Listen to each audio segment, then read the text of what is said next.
Glad I went through this. The presentation is going to be recorded and will be made available to everybody on the public input website, how you joined this webinar.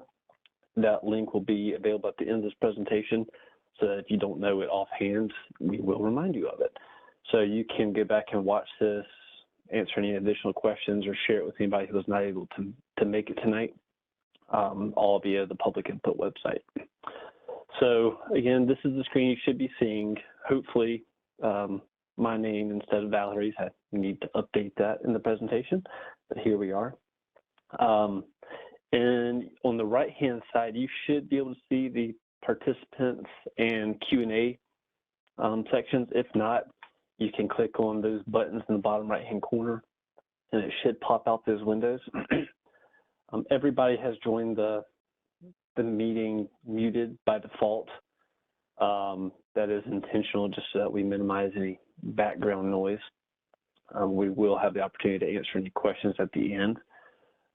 If you do have any questions in the meantime, feel free to type them in to the Q&A portion there.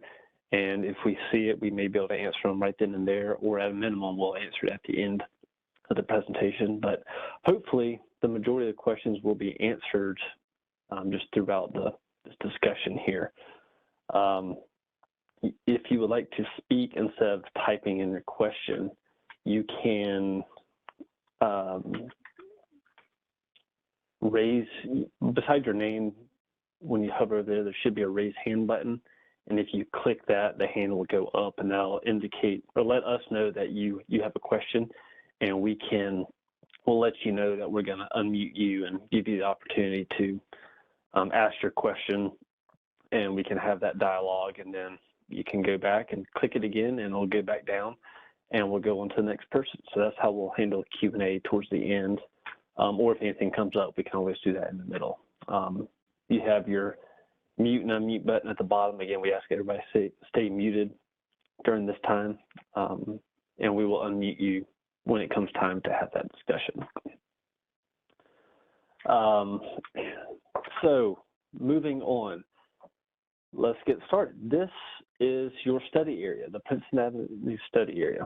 As you can see, this is a map of your neighborhoods. This map is what we use in our GIS system to track traffic calming measures. You'll see little green dots scattered throughout the area. That indicates existing speed humps that you already have in your neighborhood. There are some little brown dots. I know it may be hard to see on your screen, but little brown dots that indicate existing landscape medians that you already have within your neighborhood. All of those should have been done as part of the previous traffic calming effort, and we'll give you the opportunity to bring in new traffic calming measures or relocate existing or do away with them, whatever you choose as your neighborhood. So that's what we're going to be discussing tonight. Hopefully everybody is very familiar with this area, maybe not the map per se, but hopefully you have very intimate knowledge of your neighborhood. So let's just start by talking about the process and how we got here tonight. So typically, we will get somebody will call in and request a speed hump for a neighborhood, in which case we will provide them a request form that they'll fill out an application, and in return, once that's completed, we will send out a petition. And they go around and help gather signatures from the community. They're required to get 50% signatures from all the address points in the neighborhood. So if there are 50 homes, apartments, whatever there are, there will be at least 25 signatures saying that, yes, we want to move forward with this process to get to this point. And once we got those signatures, we have a kickoff meeting, which is exactly where we are tonight. Next steps is we're going to get into the nitty-gritty details of preparing a traffic calming plan. To start, we're going to go out and collect data. We have little devices that we can go out and put in the roadways that will measure a number of things, which I'll discuss on the next slide. And We will consolidate that into some information to distribute to the study team. And the study team, which will be comprised of some individuals from your neighborhood, will put together a plan for what they want to see within the neighborhood. That will all be hopefully discussed amongst the neighborhood and not just blindsided people who are not on the study team. And once the plan has been ironed out and settled upon, agreed to by the city, we will send it to a vote. We're going to use the same kind of virtual voting system, the public input website, to conduct the vote, so kind of do away with paper ballots. And as things pass, if they pass, then we will move into the installation phase. And hopefully that solves many of the problems when it comes to traffic calming. So a little more about the data collection. Things that we look for, or what our devices measure, are the average speed, the 85th percentile speed, which is 85% of the vehicles are going this speed or lower. So if the 85th percentile comes back at 35 miles an hour, that means roughly 6 out of every 7 vehicles is going 35 miles per hour or less. The other 15% not accounted for, and that will kind of exceed that. And then we also look at average daily volume, just how many vehicles are going through the neighborhood on a given day. When we collect data is very important. We do the middle of the week, Tuesday, Wednesdays, Thursdays, and during the school year. We are not going to do it Christmas Day. Not only is that on Sunday, I believe, this year, but obviously that's not going to be normal traffic. We just aim for the school year, middle of the week, because that's your typical volume. There's not normally anything atypical happening during those days, and we just try to get a normal baseline so we're not picking up abnormally low or abnormally high speeds or volumes. We try to get a realistic representation of what you see every day and why y'all started this conversation that we're having now. So we will talk about the plan and what that actually entails. So who develops the plan? That will be volunteers from the neighborhood that will comprise the study team. We will provide oversight and guidance on what kind of measures can be placed where. We're not just going to give y'all free reign, nor are we going to take it upon ourselves to guess what y'all want in your neighborhood. Y'all are the ones that are going to be using every day. Therefore, you are the best people to put together a plan. So to get to the study team via the public input website, which is another link is there for you in case you didn't have it. There will be a registration link available to sign up for that study team after this meeting is over. Ideally, we would have a good representative group of volunteers from the area. In a perfect world, it'd be about one person per street, because that would just give a fair representation to the entire area. And not one little corner of the neighborhood is governing what happens for the entire group. But again, it's up to you to sign up and help guide that. It typically works best with 5, 6, maybe 7 people, a small group, but diverse enough to have input. And these representatives kind of serve as the liaisons in between the city and the rest of the neighborhood. We don't want everybody getting together because that will just drag out the process for a very long time, and you will never get to your traffic calming. So these group of individuals are supposed to work together and communicate with their neighbors and the surrounding community to take their input and kind of work together to come up with a plan. And so, again, we want to encourage everybody at the end of this meeting to sign up if available. It shouldn't be a significant time investment, and you can do it whenever suits your schedules. But we would encourage y'all to take that up, because you will help get this process moving. Let's discuss some of the typical traffic calming devices that we use here in the city. Generally speaking, as you move from left to right in the columns, the farthest left column, the neighborhood vote, those are the lowest hanging fruit. Those are the devices that we typically see in these kind of applications. All that it takes to get those installed is a vote from the neighborhood. 70% must vote yes for a device to be installed. The curb extensions, just curb and gutter, speed humps, speed cushions, lateral shifts, meaning just shifting the roadway via either curb and gutter or striping that just has an inherent calming perspective or aspect to it. Or traffic islands, which I believe y'all have some in your neighborhood, just landscape islands or just concrete islands in the middle of the roadway. Those can get passed by just a neighborhood vote, and then we move into the installation phase. If you move into the next column, the engineering approval, those require both the neighborhood vote to pass, and then it comes back to engineering.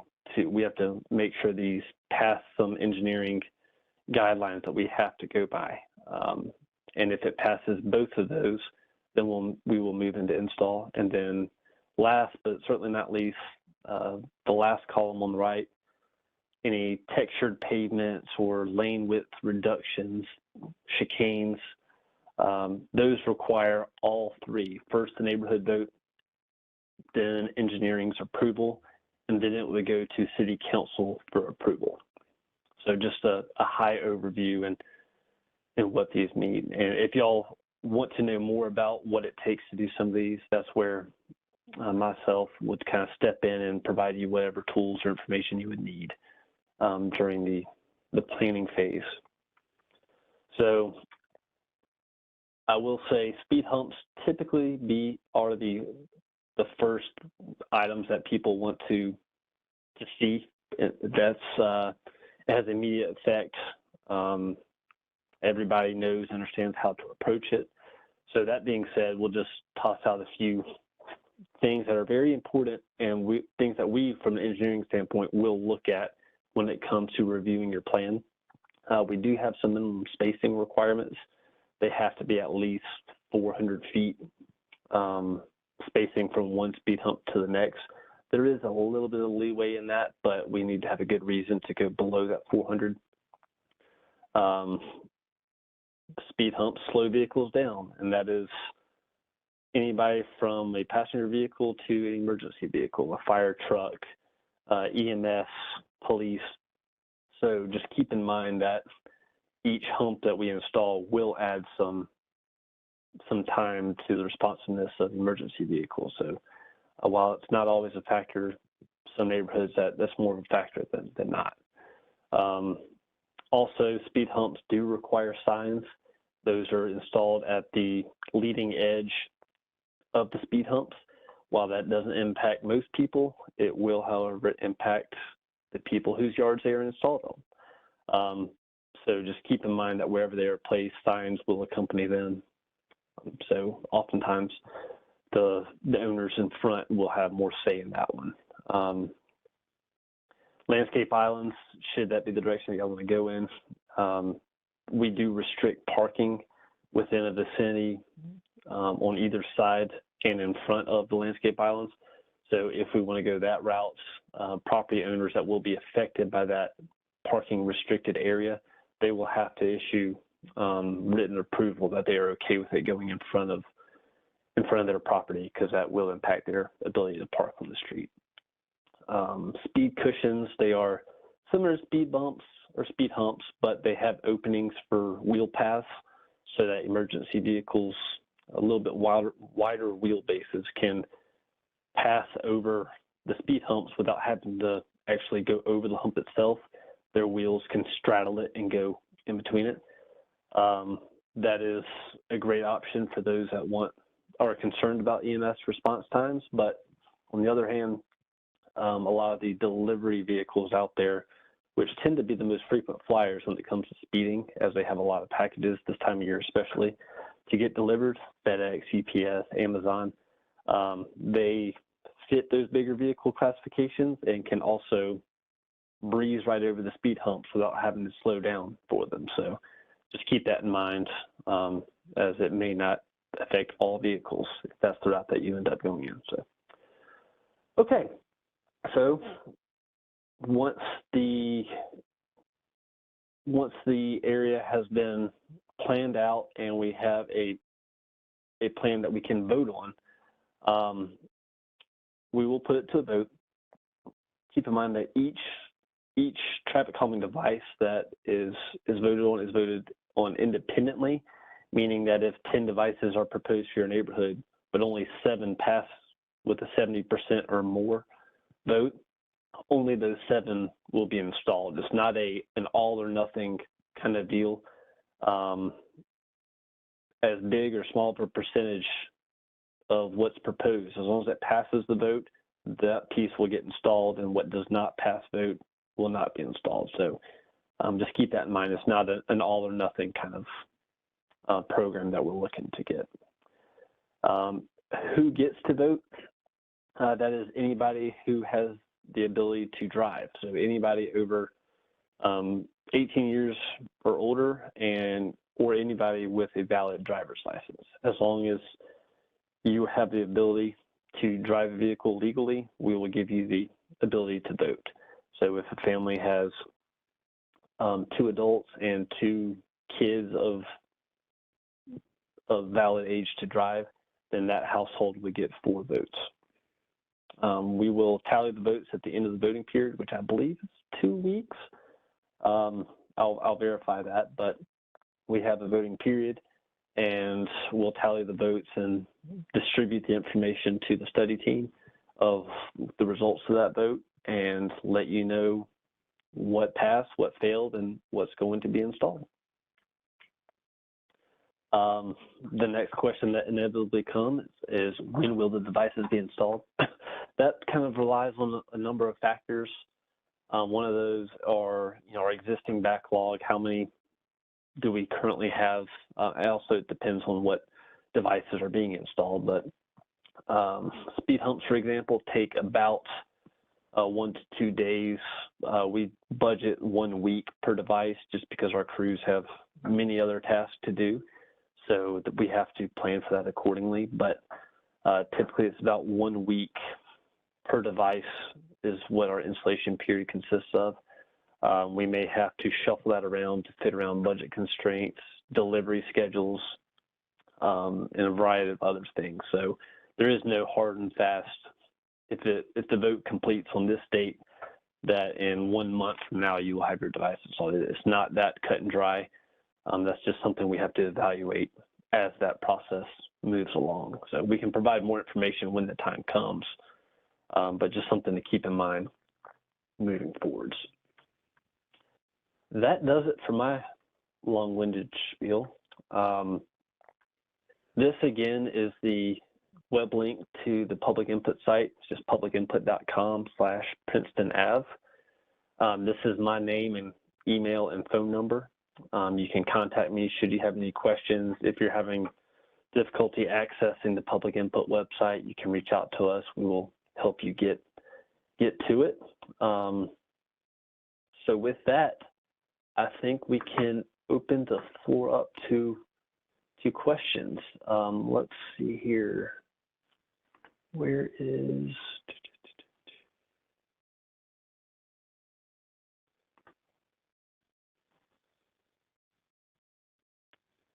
I see a little window that just popped up here. But the chat menu has disappeared from my screen.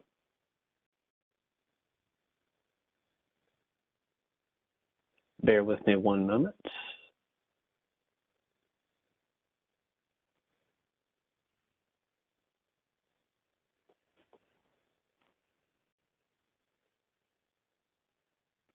So I'm seeing today having some problems. Can you narrate some of this can you verbalize the questions while I try to track this down? I think I hit it on my screen somewhere. I can't find it. And she's running in here. Bear with us 1 minute. Technical difficulties.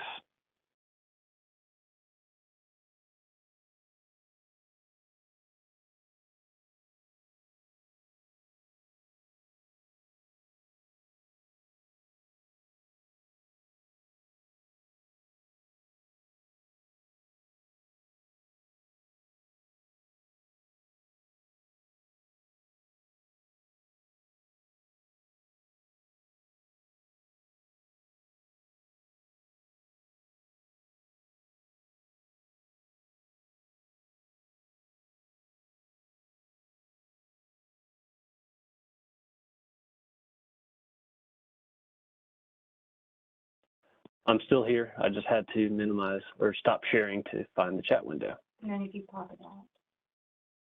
Yeah, there we go. And then you can move that and make it bigger. There we go. I don't know why I wasn't able to access that while I was sharing my screen, but we made it. Also mention to them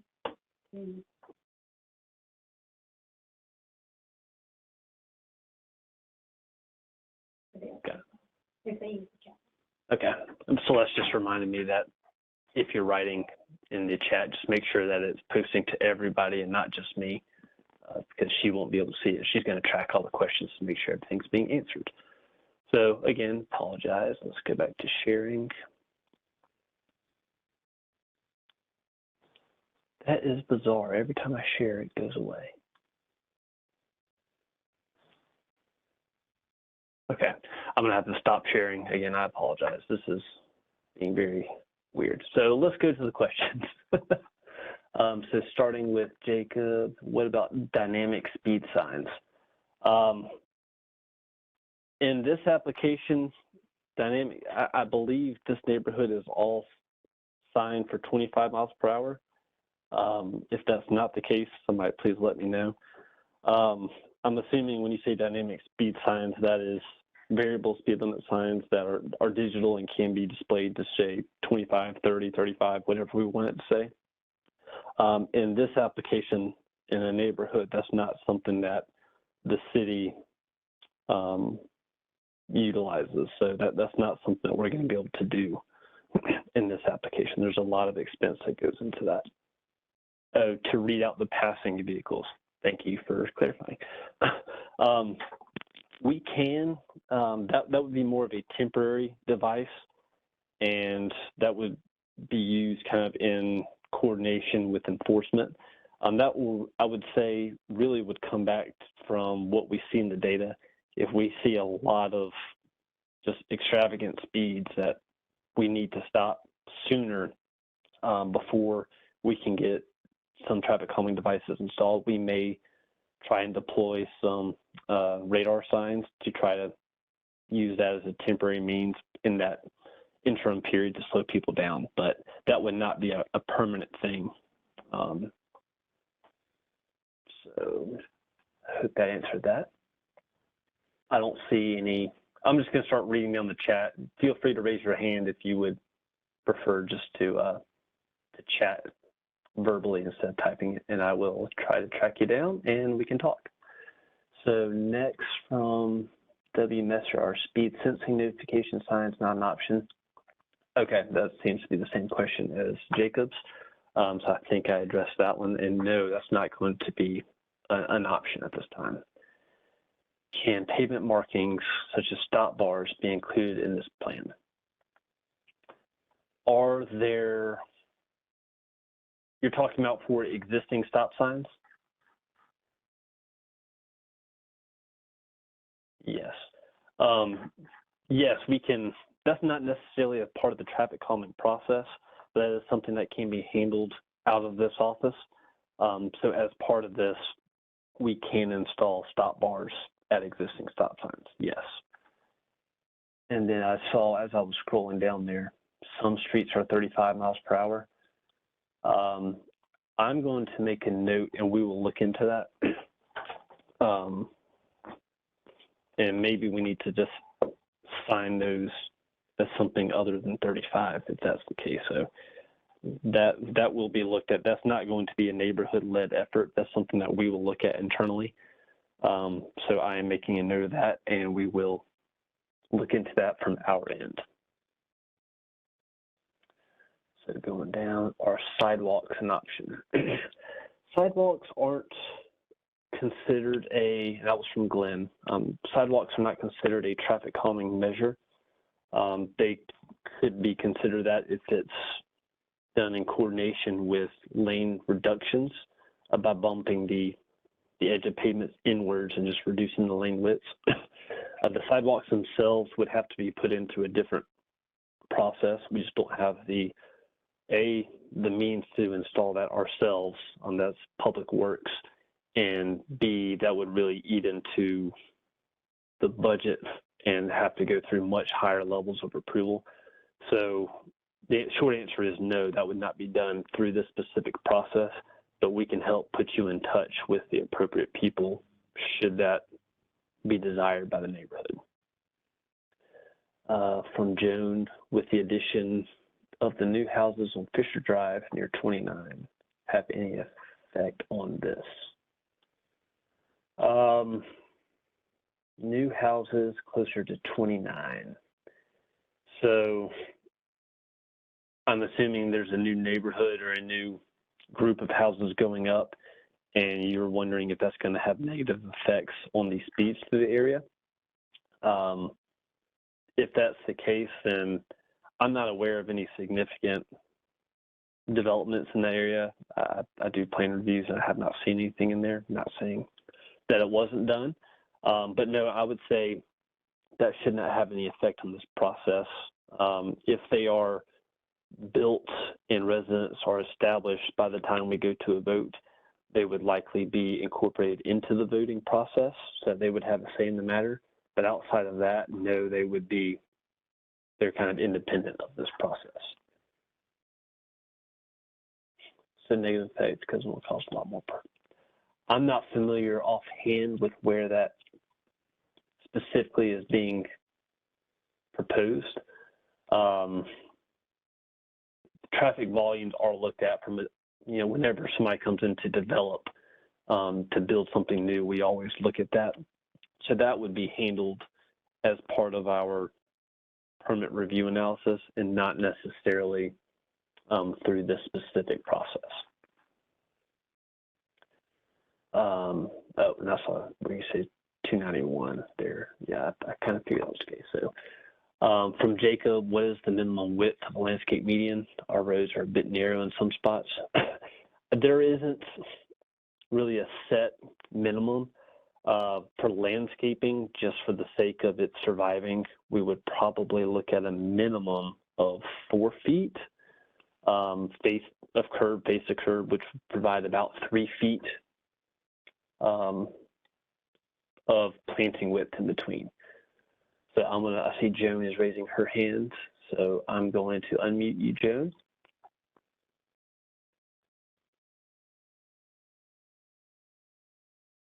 Is they're talking about building a small housing development right behind that little alleyway off of 291 in Fisher. And I am one of the people that are very concerned about the traffic because they were saying, well, if they come out, they'll go to 291. No, they won't. They'll come through our neighborhood. And with no way to get out of our little neighborhood with a traffic light, either to East North Street or 291, I'm afraid that's going to cause a big problem because during school, now that East North Street is just 2 lanes, it's hard to get out there and anywhere near traffic is 291. That was what I was asking, because if they're going to cut through our neighborhood, that's going to be a big problem. So that will be, do you know, is that development already happening? Are they in construction? No, they're not. I don't think they're in construction, but they've been working back there, and I have heard that it's already passed. Okay. Well, that specifically would be addressed through the development process. It's not something that, once we go through this traffic calming process, the minimum waiting period to start it again would be 3 years. So if in 3 years things are just out of hand and we need to revisit this again, we will do that. And in the meantime, if they're speeding, that would be just an enforcement issue that we would get the police department to have some presence out there to ticket and deter. So that's short answer is no. That's not something that we are going to look at and address as part of this process. Okay. So I finished up with Jacob's question. I saw, again, I'm looking into the speed limits in the area. So are there better solutions from that? Are there better solutions to preventing traffic from traveling down a dead-end road other than a dead-end sign?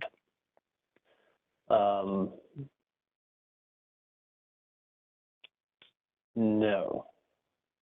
No, we could, provide some advanced signage maybe, or if there's vegetation blocking a sign or anything of that nature, we can help clear that away. But no, there's really there's no better way than signage to prevent that. That's clearly for cut-through traffic, and sadly that they'll just learn with time if they're going to keep cutting through. But no, there's no better way that we can provide for that. From WMSR, can we reduce speed limits in the community? The answer is maybe. That specifically is something that I'm putting on my list to do an evaluation on, so I'm going to get back to you on that one. It won't be tonight, of course, but that's something that we will look into. So from Susan Churchill, I started the petition for pedestrian safety. Cars come by and you jump into someone's yard or over the ditch. Traffic calming was the only option offered to us. So that was in response to sidewalks, I believe. So I'd be curious to know who referred you to this process. Traffic calming will help with that process. Slower vehicles will just inherently see pedestrians. It won't be as dangerous of a situation. Therefore, you won't have to jump over a ditch or into somebody's yard, hopefully. So yes, this will help that process. If it's something that, sidewalks are truly desired by your neighborhood, that's an entirely different process that would have to be studied and passed by council. So if that's specifically something that you want to talk about, that can be a separate conversation, and we can put you through the correct channels, because traffic calming, unfortunately, is not the proper way to do that. From Glenn, is there a way to prevent cut-through traffic? The only way to prevent it is really to deter it, and people find traffic calming measures a bit of a nuisance when they're using an area strictly for cut-through. So hopefully this area would do that. There is no surefire way to eliminate cut-through traffic other than making your neighborhood a dead-end neighborhood with only one or two exits onto the same street. Then people physically cannot cut through, but then again, neither can you then. So sadly, no, we don't have a means to do that. And it certainly wouldn't be through this process, unfortunately. So sorry, I can't help you out with that one at this time. But hopefully this traffic calming process will deter some people from trying that.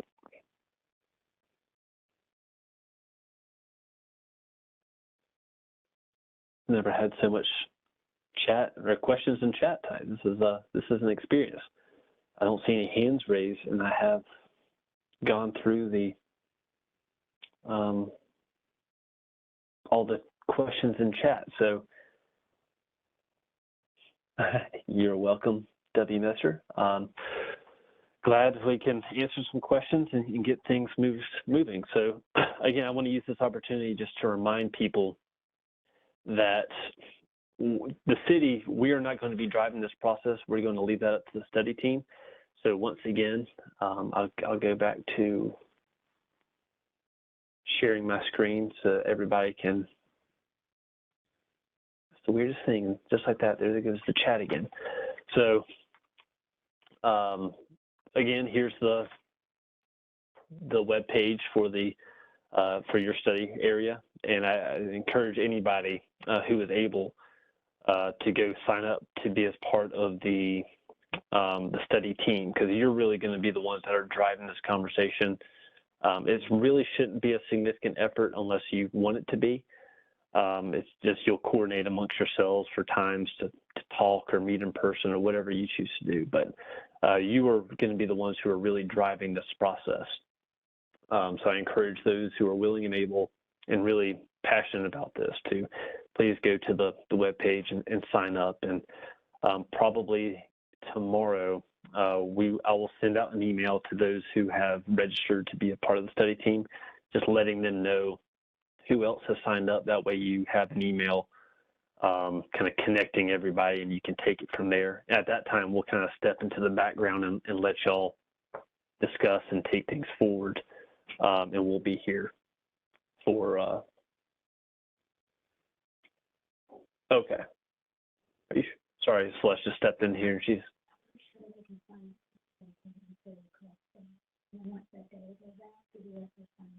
okay. Well, we'll be sending out information.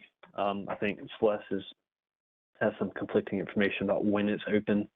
I'm pretty sure you can register as soon as I open it up, which should be tomorrow. So anyways, be on the lookout for that. You should, those who registered for tonight, which is all of you, you should get an email saying that it's open. So again, I think we have some, y'all didn't even ask about stop signs. Well, long story short, we don't use stop signs through this process. But all right, well, that being said, let me go back. I have to stop sharing again to get back to the chat. I see from Caleb, are there multiple designs to consider for speed bumps? The current ones are a little jarring at the outset. That is by design. If they're not a little bit jarring, then it doesn't slow vehicles down enough. There are the speed cushions, which have the wider, or they have, for lack of a better term, cuts in them to allow larger vehicles, specifically fire and EMS, to go over the cushions without actually hitting the bumps themselves. That allows them to breeze through the area in response to an incident. But traffic humps, we use at this moment in time, we are using the rubber ones, which you've probably seen throughout the city in other areas. They are a little bit on the jarring side. I think they're designed to drive over them at 10 to 15 miles an hour. But again, that's in a traditional neighborhood. That's what you want to see. So when it comes to speed humps, other than cushions or the traditional rubber speed humps, at this time, no, we do not have any other options for you to choose from. But there are other means to accomplish the same goal, and those are shown in the presentation, which I'm flipping through, and you can't see because I can't see the chat. So I do like rubber ones better at around 10 to 15. I find the current ones to be best around 5. Do you have asphalt out there? Or are they rubber? They're asphalt. So that's something we can look into through this process if we need to replace them with some current ones. If they're failing, we will replace them. If they need to be maintained to function properly, we can also handle that through this process. So that's something we will look into. Our bumps should not require people to drive over at 5 miles per hour, although it does do its job well. But that's not the intent of them. So I'll make a note of that, and I'll go through and kind of inventory the area and see what's out there.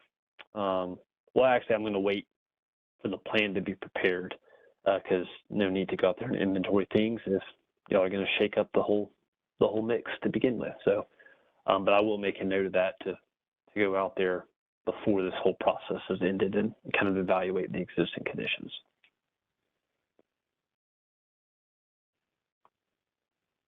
I don't see any hands raised. Anybody else have any questions? Y'all been a great group. A lot of really good questions. Thankful not to have a bunch of the standard questions. That's refreshing. All right, well, not seeing any hands raised or any other questions coming into chat. Thank you, everybody, for showing up tonight and being just proactive and responsive. So again, we will let everybody know it will be tomorrow when the public input site is updated, and that will give more information on steps to come. Once we get this recording process, we will get that uploaded as well, so anybody who was not able to attend